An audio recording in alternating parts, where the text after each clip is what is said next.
గౌరవనీయులైన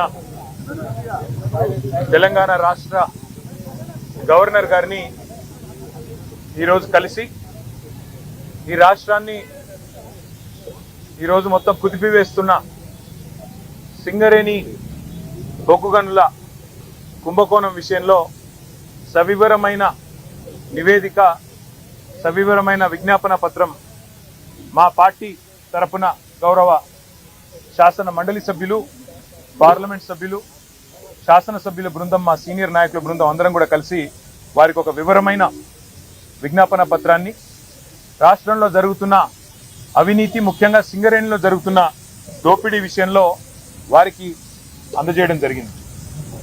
సింగరేణిలో అవినీతి జరుగుతున్నదని ఆధారాలతో సహా మా శాసనసభ పక్ష ఉపనాయకులు, మాజీ మంత్రి పెద్దలు హరీష్ రావు గారు పత్రికా సమావేశం పెట్టి ఆధారాలతో సహా బయటపెట్టినప్పటి నుంచి కాంగ్రెస్ పార్టీలో వణుకు మొదలైంది.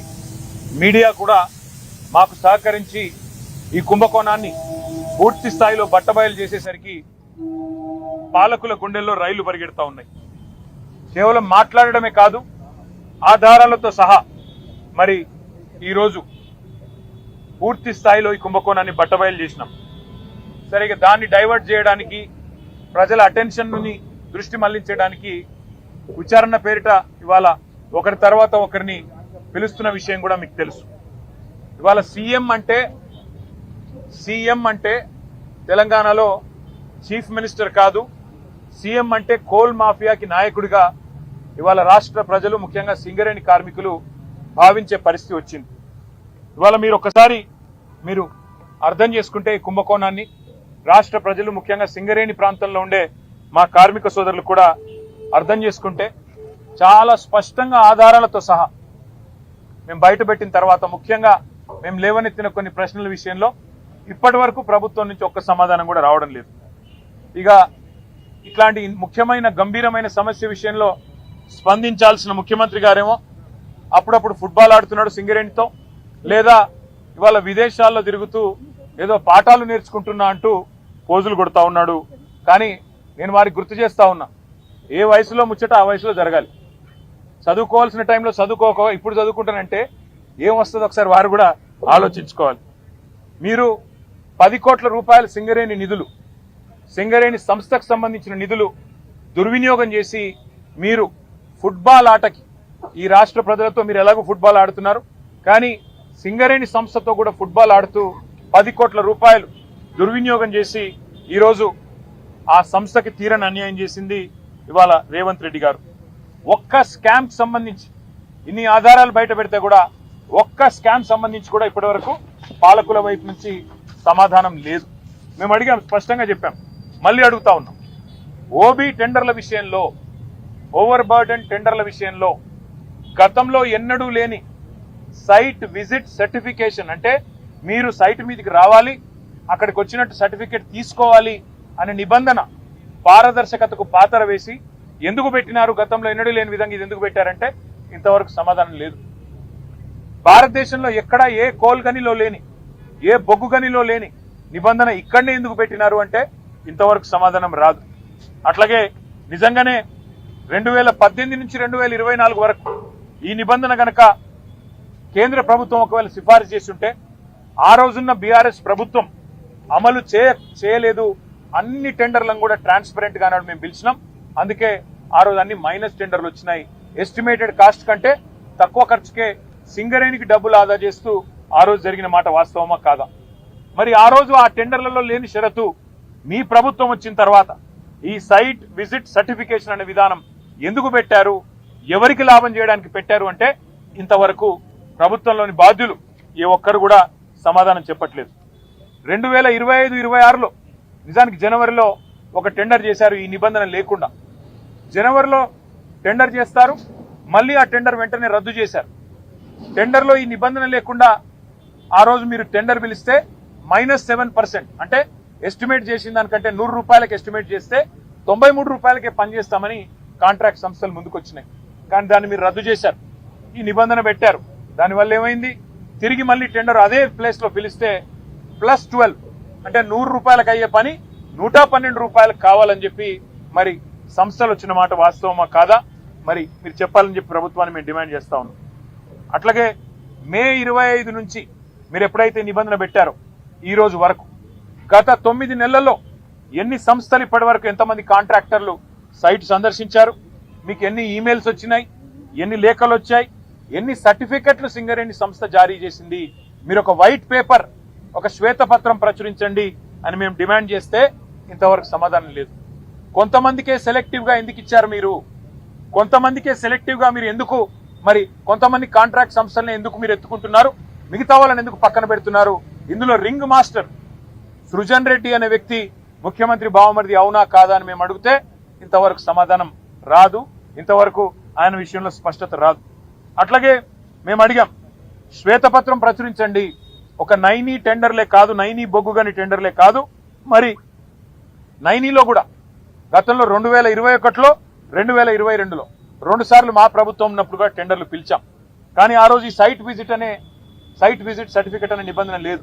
మరి ఈరోజు టీఆర్ఎస్ ప్రభుత్వంలో అవసరం లేనిది కాంగ్రెస్ ప్రభుత్వంలో ఈ నిబంధన ఎందుకు అవసరం వచ్చింది అని మేము అడిగితే ఇంతవరకు సమాధానం లేదు. అట్లాగే సోలార్ పవర్ స్కామ్ గురించి కూడా మేము బయట పెట్టాం. భారతదేశంలో ఎక్కడైనా మెగావాట్కు 2.5 నుంచి 3 కోట్లలో ఇవాళ సోలార్లో నిర్మాణం జరుగుతూ ఉన్నది.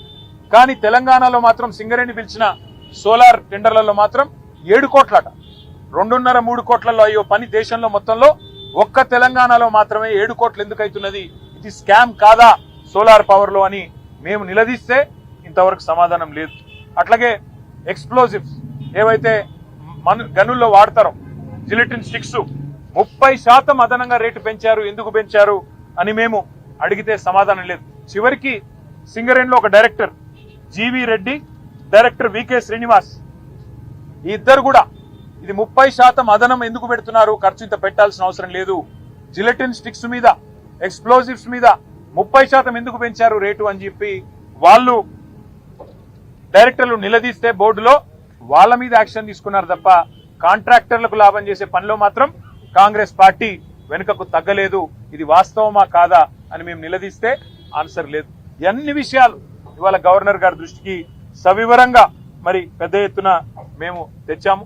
బెదిరించి రింగు చేసి కాంట్రాక్టర్లను ఒక రింగు చేసి ఇవాళ ప్రజాధనాన్ని, ఇది ప్రజాధనం ఎందుకు అంటే సింగరేణి కాలరీస్ అనే సంస్థ 51% ఓనర్షిప్ తెలంగాణ ప్రభుత్వానిది, 49% ఓనర్షిప్ కేంద్ర ప్రభుత్వానిది. మరి ప్రభుత్వాలన్నప్పుడు ప్రజలదే ఈ సొమ్ము మొత్తం, సింగరేణి కార్మికులదే ఈ సొమ్ము మొత్తం.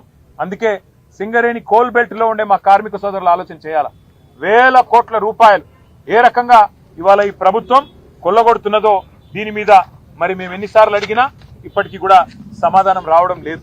వాస్తవం ఏంటి అంటే అన్నదమ్ములు దోచుకునే సరిపోవట్లేదంట రేవంత్ రెడ్డి గారికి. గిల్ట్ కుంభకోణం పేరు మీద హైదరాబాద్ లోని పారిశ్రామిక వాడల్లో భూములను కొల్లగొట్టడానికి 5 లక్షల కోట్ల విలువ చేసే 9,200 కోట్లు 9,200 ఎకరాల భూమిని కొల్లగొట్టేదానికి ప్రయత్నం చేస్తే మా పార్టీ బయటికి తీసుకొచ్చింది. అన్నదమ్ముల దోపిడీని అడ్డుకున్నది. కానీ రేవంత్ రెడ్డి గారు అన్నదమ్ముల దోపిడీ సరిపోవట్లేదంట. ఇప్పుడు బావమరిది గారి కళ్ళల్లో ఆనందం కోసం సింగరేణిని ఆయనకు గుత్తకు రాసిచ్చిండు. తెలంగాణ కొంగు బంగారంగా భావించే సింగరేణిని కాంగ్రెస్ ముఖ్యమంత్రి రేవంత్ రెడ్డి పట్టపగలే కబిలిస్తా ఉన్నాడు. అందుకే మేము అడిగినాం ఇవాళ గౌరవ గవర్నర్ గారిని, సార్ మీరైనా ఇన్వాల్వ్ కండి, మీరు కిషన్ రెడ్డి గారికి ఆదేశం ఇవ్వండి, సిబిఐకి ఇస్తారా, సిట్టింగ్ జడ్జికి ఇస్తారా, మీ ఇష్టం, ఎవరికి ఇస్తారో ఇవ్వండి, కానీ ప్రజాధనాన్ని కొల్లగొట్టే ఈ దుర్మార్గపు వ్యవస్థని, ఇటు సోలార్ పవర్ లో కుంభకోణం, అటు సింగరేణి ఓబీ గనుల్లో కుంభకోణం, దీన్ని అడ్డుకోండి, దీన్ని వెంటనే నివారించండి, ప్రజా సొమ్మును కాపాడండి అని చెప్పి కార్మిక లోకం తరపున, సింగరేణి కార్మిక సోదరుల తరపున వారికి విజ్ఞప్తి చేశాం.